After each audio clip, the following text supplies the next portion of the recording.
Sponsored by Life Care Hospital and Research Center. Best treatment facility available. Address Janata college road. Madhya Pradesh की विकास यात्रा पर क्या बोल गए प्रदेश के डिप्टी सीएम, आप भी सुनिए।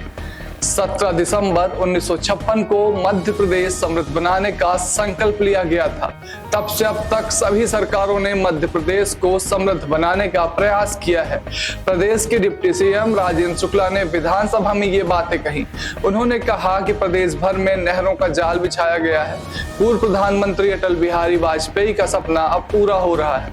उनका सपना था कि धरती से दौलत पैदा की जाए, तभी हमारा देश समृद्ध होगा।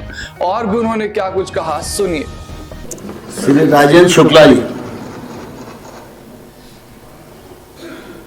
अध्यक्ष महोदय, मैं आपको इस बात के लिए बहुत बधाई देता हूं कि इस ऐतिहासिक महत्व के दिन को जिस तरीके से प्रस्ताव के माध्यम से आपने सदन के ध्यान में लाने का और इस पे चर्चा कराने का जो प्रस्ताव प्रस्तुत किया है, शायद मध्य प्रदेश की विधानसभा में पहली बार इस ऐतिहासिक दिन को इस प्रकार से हम सारे लोग याद कर रहे हैं।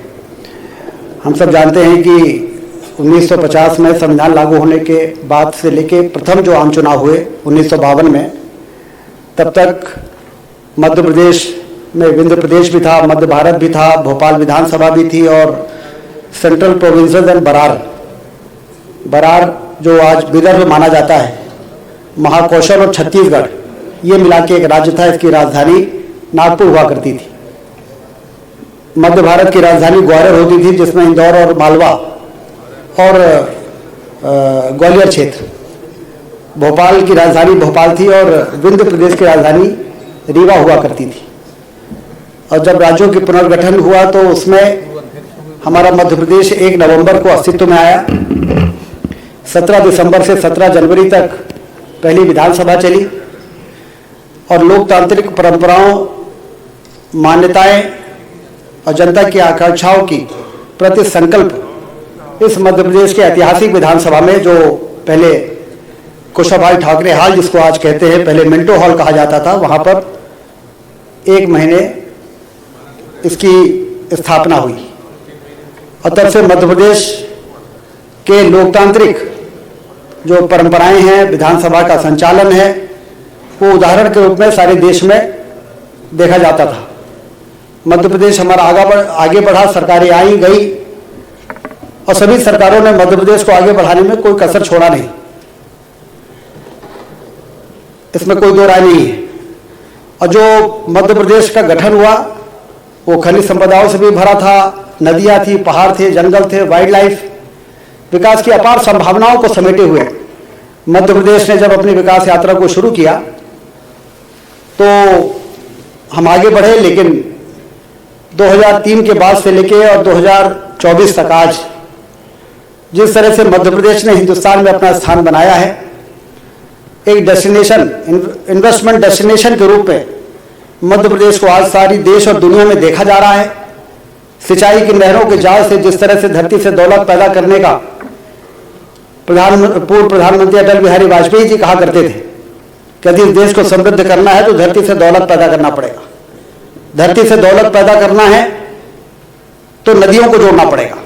कहीं बाढ़ आती है, कहीं सूखा पड़ता है।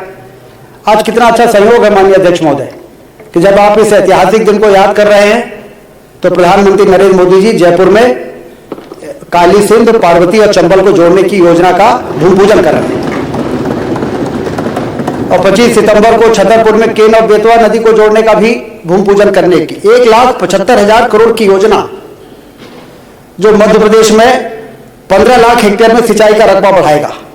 आज हम 50 लाख हेक्टेयर में सिंचाई कर रहे हैं। 2003 के पहले 7 लाख हेक्टेयर में सिंचाई होती थी, आज 50 लाख हेक्टेयर में सिंचाई हो रही है और 1 करोड़ हेक्टेयर में सिंचाई हो, इसके लिए महत्वपूर्ण योजनाओं का भूमि पूजन आज हो रहा है। इसका मतलब यह है कि मध्य प्रदेश की विधानसभा ने सिंचाई, बिजली, सड़कें, जिस तरीके से मध्य प्रदेश का रोबस्ट इंफ्रास्ट्रक्चर आज देश में चर्चा का विषय बना हुआ है। हमारी आर्थिक तरक्की बहुत तेजी के साथ हो रही है। आज यदि हम कर्ज भी ले रहे हैं माननीय अध्यक्ष महोदय, तो सकल घरेलू उत्पाद के 3% से ज्यादा नहीं ले रहे हैं। और उस राज्य को सबसे ज्यादा प्रगतिशील राज्य माना जाता है जिस राज्य में सकल घरेलू उत्पाद के 3% का कर्जा नहीं लिया जाता, उसको यह माना जाता है कि प्रोग्रेसिव स्टेट नहीं है। कभी कभी लोग कहते हैं कि कर्जा ज्यादा लिया जा रहा है। कर्जा यदि हम नहीं लेंगे तो हमको प्रोग्रेसिव स्टेट नहीं माना जाएगा यदि हम 3% की सीमा के अंदर ले रहे हैं तो इसलिए जो दिन 17 दिसंबर 1956 में जो संकल्प लिए गए थे, उस संकल्प की पूर्ति के लिए लोकतांत्रिक परंपराओं और मान्यताओं और जनता की अपेक्षाओं को पूरा करने के उद्देश्य से जिस तरीके से मध्य प्रदेश की विधानसभा काम कर रही है, आज हम सारे लोग गौरवान्वित हैं। हमारे पूर्वजों ने, महान नेताओं ने जिस लक्ष्य और जिस उद्देश्य, जिस ऊंचाई पर मध्य प्रदेश को पहुंचाने के लिए ये आज के दिन मध्य प्रदेश की विधानसभा की शुरुआत की थी, हम सबको गर्व है कि हम सब उस लक्ष्य को प्राप्त करने के लिए मजबूती के साथ आगे बढ़ रहे हैं। आज के इस मध्य प्रदेश की विधानसभा के इस ऐतिहासिक महत्व के अवसर पर मैं आपको और सभी सदस्यों को बहुत बहुत बधाई और शुभकामनाएं देता हूं। धन्यवाद। श्रीमान अजय सिंह जी,